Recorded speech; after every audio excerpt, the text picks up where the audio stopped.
नमस्कार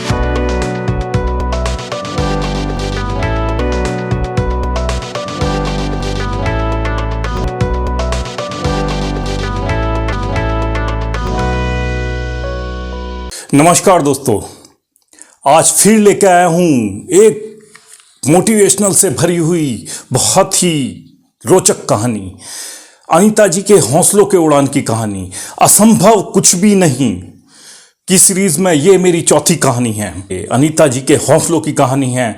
उड़ीसा के एक गरीब परिवार में जन्म लिया, वहां से निकलकर एक अपनी अलग पहचान बनाई। बहुत ही अच्छी मोटिवेशनल कहानी है। आपको भी इसको कॉपी करना होगा, आपको भी इससे सीखना होगा।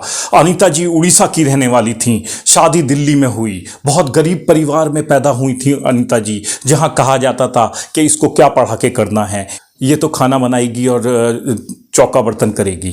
इस तरीके से हम लोगों की फैमिली में आपने देखा होगा, कहा जाता है गरीब परिवार की लड़कियों को। तो वो अनीता जी की कहानी है ये। अनीता जी बहुत गरीब परिवार में पैदा हुई, उड़ीसा में हुई। दिल्ली में उनकी कहीं शादी हो गई। बहुत गरीब परिवार था जहाँ शादी हुई, वहाँ पर रात दिन उन्हें ताने दिए जाते थे।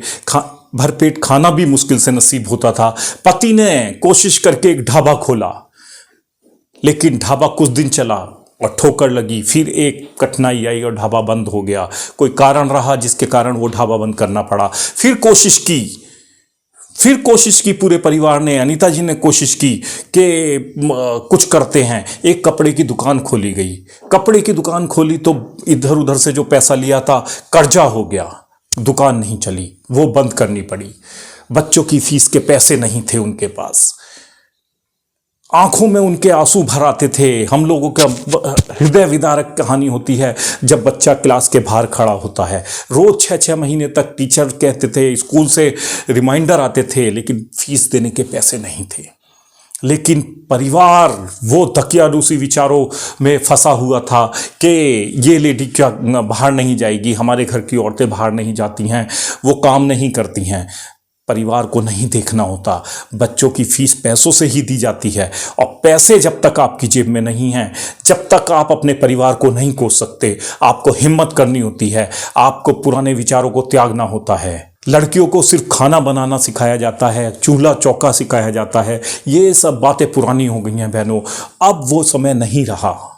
क्योंकि कुछ आता नहीं था अनीता जी को, तो उन्होंने उसी चीज को अपनी शक्ति बनाया जो उन्होंने शादी से पहले सीखा था कि खाना बनाना, चूल्हा चौका करना, उसी को अपनी शक्ति बनाया। और निशा मधुलिका जी को अपना भगवान बनाया और हिम्मत की। उन्होंने कसम खाई, मैं गरीब पैदा जरूर हुई हूं लेकिन गरीब मरूंगी नहीं।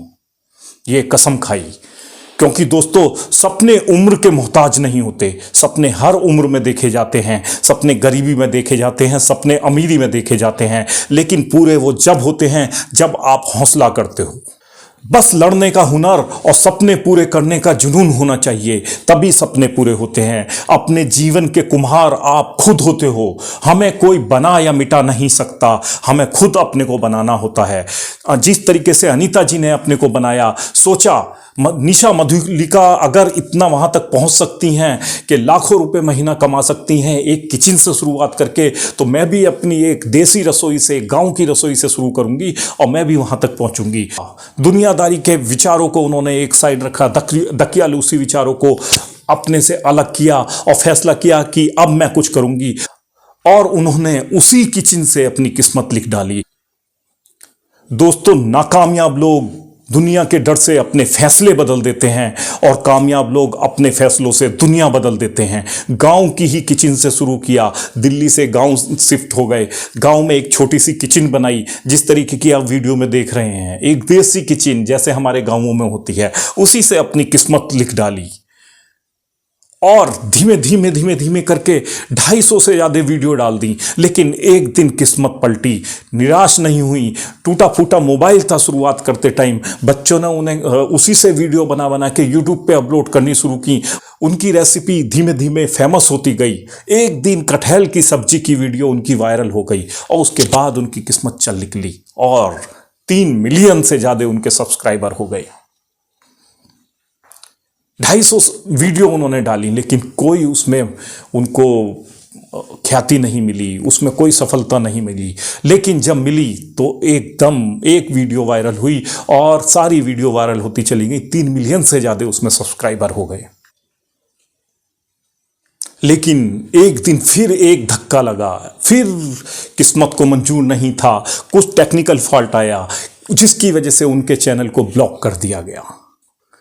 लेकिन वो हार मानने वाली नहीं थी, क्योंकि वह मानती थी चैनल बंद हो गया, दोबारा कोशिश करेंगे, क्योंकि कुछ पाने का जुनून है तो बस कोशिश करते रहो। अगर एक रास्ता बंद हुआ तो नए रास्ते की खोज करते रहो। उन्होंने हार नहीं मानी और दोबारा से वीडियो अपलोड करनी शुरू करी और दोबारा 1 साल के अंदर अंदर उन्होंने 1 मिलियन सब्सक्राइबर का प्यार जीता और आज वो 1 मिलियन सब्सक्राइबर के साथ फिर से खड़ी हो गई हैं।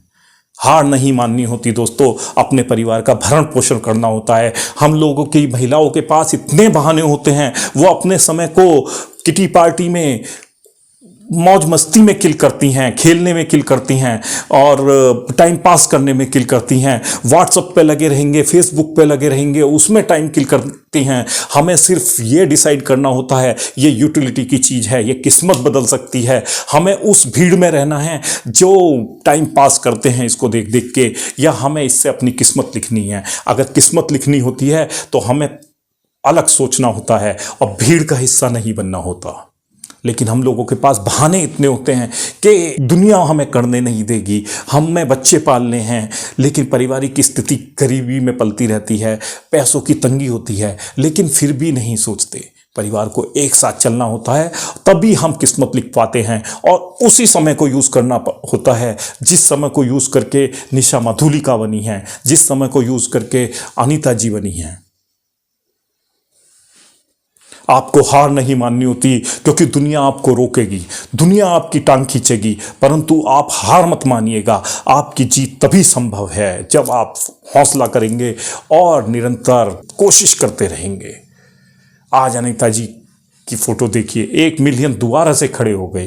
कितनी ठोकरें लगी, ढाबा बंद हुआ, फिर खड़े होने की कोशिश की, कपड़े की दुकान की, वो ठप हो गई, फिर खड़े होने की कोशिश की, 3 मिलियन सब्सक्राइबर हो गए उसी देसी किचन से, फिर खड़े होने की कोशिश की और 1 मिलियन सब्सक्राइबर फिर से अचीव कर लिए। और वो दिन दूर नहीं जब अनीता जी के भी 10 मिलियन से ज़्यादा सब्सक्राइबर होंगे। इस तरीके की किचन से उन्होंने शुरुआत की और आज भी इसी तरीके की किचन से वो सबको नई नई रेसिपी बना के बताती हैं। कुछ रास्ता हमें ही निकालना होता है, बहाने नहीं ढूंढने होते। काम करना है तो रास्ता निकालना होता है। हार नहीं माननी होती, हौसला रखना होता है, क्योंकि रख हौसला, वह मंजर भी आएगा, प्यासे के पास समुंदर भी आएगा। इसलिए कभी हार मत मानो, क्या पता आपकी अगली कोशिश आपकी कामयाबी की कहानी लिख जाए। अनीता जी की सोच कि मैं गरीब पैदा हुई हूँ, गरीब मरूंगी नहीं, उनका यह संकल्प ही उन्हें जीत दिला पाया। उसके लिए कोशिश की, मेहनत की, हौसला रखा और संघर्ष किया और उसी गांव की किचन से अपनी किस्मत लिख डाली। आपका लक्ष्य आपकी किस्मत पर निर्भर कर सकता है, आपका रास्ता पूरी तरह आपके हौसलों पर निर्भर करता है। जिस तरह अनीता जी ने अपने हौसलों की, हिम्मत की बल पे अपनी कठिनाइयों को हराया है, उसी तरह आप भी सभी परिस्थितियों को हरा सकते हो। क्यों पैसों की तंगी से जूझना है जब भगवान ने आपको हौसला दिया है, हिम्मत दी है, मजबूत हाथ दिए हैं। फिर क्यों नहीं आप अपनी किस्मत की कहानी लिख सकते? क्यों तंगी में जीते हो? अनीता जी अगर कर सकती हैं तो आप क्यों नहीं कर सकते? आप भी कर सकते हो। कल्पना सरोज 2 रुपए से शुरू करके, कोशिश करके अपने हौसलों के बल पे 2000 करोड़ का साम्राज्य बना सकती हैं। चीनू काला 300 रुपए लेके घर से निकलती हैं, करोड़ों का साम्राज्य बना देती हैं। अरुणिमा सिन्हा बिना पैर होते हुए भी हौसलों के बल पे हिमालय चढ़ सकती हैं। तो आप क्यों नहीं कर सकते मेरी बहनों? अगर आप परिस्थिति को हराना चाहते हो तो आपको भी हिम्मत करनी होगी, हौसला करना होगा और लगातार जूझना होगा। रास्ता जरूर मिलेगा, कठिनाइयां आएंगी, लेकिन आखिरकार आप जीतोगे। विश्वास करके देखिए अपने ऊपर, एक दिन जीत आपकी जरूर होगी और अपनी सफलता की कहानी आप जरूर लिख पाओगे। थैंक यू दोस्तों। अगर वीडियो अच्छी लगी हो तो आप इसको लाइक कीजिए, शेयर कीजिए और ये ज़रूर आपके अंदर एक मोटिवेशनल की आग पैदा करेगी। मेरी उन बहनों के लिए जो घर में रह के सोचती हैं, समय वेस्ट करती हैं, उनके लिए ये वीडियो एक आग का काम करेगी। उनको इससे सीखने की ज़रूरत है। जो इससे सीखेगा वो अपनी कहानी खुद लिख पाएगा, अपनी सफलता की कहानी लिख पाएगा। इसी तरीके की बिजनेस, इनोवेटिव और मोटिवेशनल कहानियों के लिए, इंफॉर्मेशन के लिए देखते रहिए मेरा चैनल और लाइक और सब्सक्राइब करना मत भूलिए। थैंक यू दोस्तों।